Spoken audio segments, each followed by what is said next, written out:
I made my dad choose between me and his new family. My dad, 52, and I, 25, along with my dog, Moxie, live in the house that belonged to my mother's family. I inherited the house and other assets when my mother passed away from cancer when I was 16. A few months ago, my father remarried his high school sweetheart while on a trip with his friends. They've apparently been in contact for almost 2 years. I was shocked, but it's his life, and if he's happy, I'm okay with it. After their small wedding, which I wasn't invited to, they moved in a week later. His wife, whom we'll call Steph, 51, brought her twin daughters, Lizzie and Lexi, 20F, fake names, and their 2 chihuahuas, Gucci and Hermes. The twins attend a nearby state college and thought it would save money to live here instead of paying rent. My dad asked if it was okay, emphasizing that the house is big enough for all of us, 7 bedrooms, 8.5 baths, a basement, and a huge yard with a pool. To make my dad happy, I agreed. Big mistake. The first issue arose when Steph argued that I should move to a smaller room because my room has the second biggest closet in the house. She wanted it for her luxury bags and clothes. I refused, stating it's been my room since I can remember and it's my house. My dad compromised by giving her his side of the closet and moving his things to another room. The second issue is that the twins have a habit of barging into rooms without knocking, including my home office. I work from home due to COVID. Lexi once walked in wearing a bikini during a business meeting, embarrassing me in front of my colleagues. Third, their dogs are not potty trained and frequently leave messes around the house, which the twins don't clean up. The dogs are also aggressive towards Moxie, and I once found her with a scratch on her left eye from their nipping. Fourth, all the family photos in the house were removed and put in the attic without my approval, including pictures of my grandparents, my mother's family, my baby pictures, etc. I repeatedly put them back, but 2 days ago, Steph replaced them again with her own family photos. We had a heated argument, and I told her she couldn't change anything in my house without my approval. I also demanded that her daughters learn to knock and train their dogs. She claimed they could do whatever they wanted because it was her house and that she would set house rules for everyone. She insulted my late mother, saying I wasn't raised properly due to having a bad, useless mother. That was the last straw. I told her to pack up and leave with her daughters, as they were trespassing on my house. She argued she had the right to stay, but I firmly told her, "Lady, you are living under my roof. This is my house. I inherited it from my mother. Right now you, your twins, and your dogs are trespassing. Get out before I call the cops." When my dad got home early after Steph called him, I told him my side of the story. He insisted they needed time to adjust, but I listed all the issues I'd been dealing with. Despite this, he continued to defend them. So, I told him he had until the end of the week to decide, either they move out or he can stay without them. Did I do the right thing by making my dad choose between me and his new family? I feel like I gave them a chance and endured a lot over the past few months. Steph's disrespect towards my mother was my breaking point. I can't allow anyone to disrespect her in the house where she grew up and where I grew up. Update and comments. I've read the comments and I thank you for your support. I really do appreciate it. It does make it seem like I'm a pushover. Well, maybe I am. I just don't like confrontation, arguing, or anything that ends up fighting with someone. I'm just not that type of person. I will be changing the locks around the house as some of you suggested. Unfortunately, the gate on the property is old and rusted, and it's been open for who knows how long, so I can't really do much about it right now. Anyway, I called the same lawyer that handled my mom's will to review if there's any loophole or any chance that my dad can contest it. I will be seeing her in a couple of hours. Regarding my dad, he's a good man, and he's worked hard to provide for me and my needs since my mom died. He's never asked me to tap on my money to help with living expenses, etc. He makes a decent amount of money as an engineer, like 6 figures, so I don't think he's after my money. I could be wrong though. I just think that he's blinded that someone still finds him attractive at his age. It also didn't help that it was his high school sweetheart. I've also talked to him about his impromptu wedding and how he kept things from me. He just said that he didn't know how I was going to react if I knew that he was dating the ex-girlfriend before he met and married my mom. I was pissed off, but I got over it since he seemed happy having her around.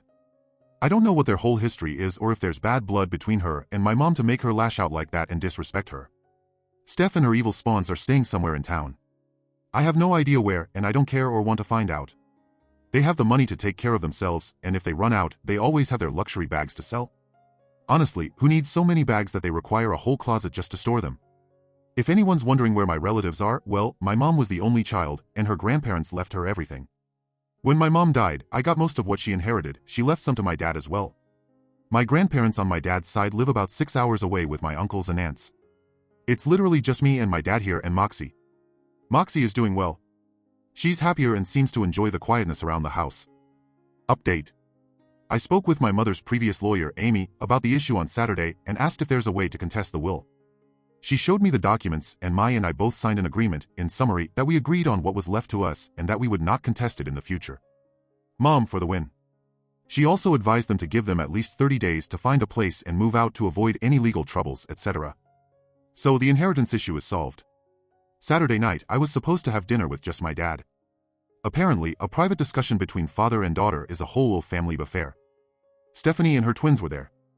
To make it quick and to end the misery, I stated that I spoke with Amy regarding the house and other legal issues. I also added that they have 30 days to find a place and move out. Steph tried to object, but Dad shut her down by saying that we can fix the issue, that we can all go to family therapy, and that we just need time to get to know each other. I informed him that it's been months since they moved in, and not once did they try to be the family but unless they needed something. I put my foot down. Enough is enough. So, I asked him if he'd be going with them or staying so I'd know which items he'd be taking. He asked if I'm kicking him out and I told him I'm not. He said that he's free to choose wherever he goes, but I told him that he should not expect me to keep in contact with him if he decides to leave. Steph asked why I'm kicking him out of his house. I told her that I inherited my house from my mother. She said that he told her that I live with him. I guess she thought that I live with my dad in his house. There was a big misunderstanding on their part. Lexi argued that it's going to be hard to move since they're finishing up the spring semester and that finals are in a couple of weeks. I just smiled and said to hurry and find a place. I left after that. Yesterday, Easter Sunday, I invited my boyfriend, his family, and my two best friends over to celebrate Easter Sunday. My dad has been calling me and I didn't bother answering the call. He tried to invite me to spend the day with them. As far as I'm concerned, the only family I have right now are my two best friends, my boyfriend and his family. It was a good Sunday. We did some egg hunting and a few games and had a big dinner, which I haven't had in a long time. I felt right. Anyway, right now I'm finishing up documenting everything that's worth over $500 in the house. I had a few people over to help document them. All locks have been changed. I only gave a copy to my boyfriend. Don't worry about my dad asking him about the key. He doesn't approve of him since he's middle class. I also hired professionals to install a security system around the house and property, and I am scheduled to meet with someone regarding the fences and gate. I have not tapped into the fund that my mom left since I started college to help with tuition, dorm, and other expenses, but this is an emergency and it calls for it. All the family pictures, portraits, etc. are currently in storage. All other valuables that are small are in a safety deposit box. All documents are in a water and fireproof safe that requires a key and pin to open, currently in my room. I'm trying to take all the precautions and advice that you guys gave in the comment section of my previous post. Thank you for those. So that's about it for now. I'm not really sure why Dad is choosing to be with them rather than me, his own flesh and blood. I'll update this if there's any news or something stupid happens, but I've come to accept that, for some unknown or unexplainable reason, they're more important to him than me. It's hard since he's the only family I have left here, and I'm really not that close with his side of the family. So once they move out, I am cutting contact with them. He's a grown man, and he can decide whatever the fuck he wants to do with his life. Update 2. My email has been blowing up regarding this, and a lot of people are asking how I'm doing, what happened to my dad, etc. So here's the final update. One of my high school friends is a real estate agent, and I had her help find them a house nearby, about 15 minutes away, after thinking through my decisions. I helped with the down payment just to get them started, just so that they don't feel like I didn't help them, etc. Regarding my dad, we had a long discussion about the issue. He moved in with them, but we decided that we would have dinner every Sunday night, just us two, and to celebrate any special occasions together. I did remind him that I couldn't have him or any of his new family in the house after his wife disrespected my mom. I don't know much about their history, and I really don't want to find out, but as far as I know and as far as I can remember, my mother was nothing but kind to everyone. She raised me to be that way, but I guess she'll be disappointed in me after kicking them out. He changed his mind and added them in, but I advised him not to tell them. I've been watching too many crime stories for the past few months, and I'm just looking out for him. He did say he was proud of my decisions, that I've grown up well and strong, and that my mom would be proud of me and what I have accomplished in life so far. After that whole ordeal and after making sure that the house was secure, etc., I went on a vacation with my boyfriend to relax. The whole issue took a toll on my mental health, and it was a struggle getting back to, I guess, being normal. Being my usual self. Also, no wedding bells anytime soon. He's focused on his intern year up in New York pursuing his career in medicine and wants to be a pediatrician. For all those wondering, he did sign a prenup. He was more than willing to sign it. Also, my mom's side of the family had a big military/finance background, lots of investments and such. I could have followed in their footsteps and joined the military, but my hand-eye coordination is abysmal, so that's why I work in finance. I try to not depend on my family's money and learn how to make my own money through investments, stocks, etc. I did take out a little bit to do some remodeling in and around the house. I have to keep it well maintained if I want to pass it down. I think that's about it. My dad and I aren't exactly back to our old relationship. I don't think we'll ever get back to it, but we're civil about the situation. I've seen Steph and her daughters around town a few times, but I don't acknowledge them. Why would I when they took my dad from me?